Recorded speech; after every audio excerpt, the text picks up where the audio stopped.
Hello everyone, I hope you all are doing great. In this video, I am going to show you something very important on Facebook. Let's say that you have shared an update that you are at this specific location. You have shared a checked-in status and now you want to update the date and time due to particular reason. Let's say that you have shared a meetup location or whatever. So for whatever reason, you want to update the time and the date of the post and you don't want to post it again.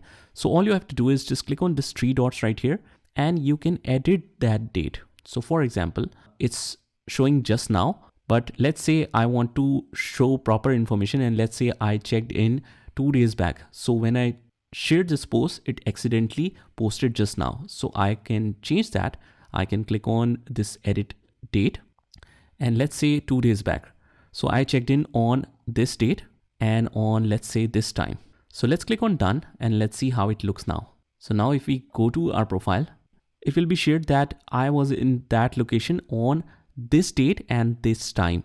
So that's how you can edit that, and not only for this kind of status, you can edit that for multiple status as well.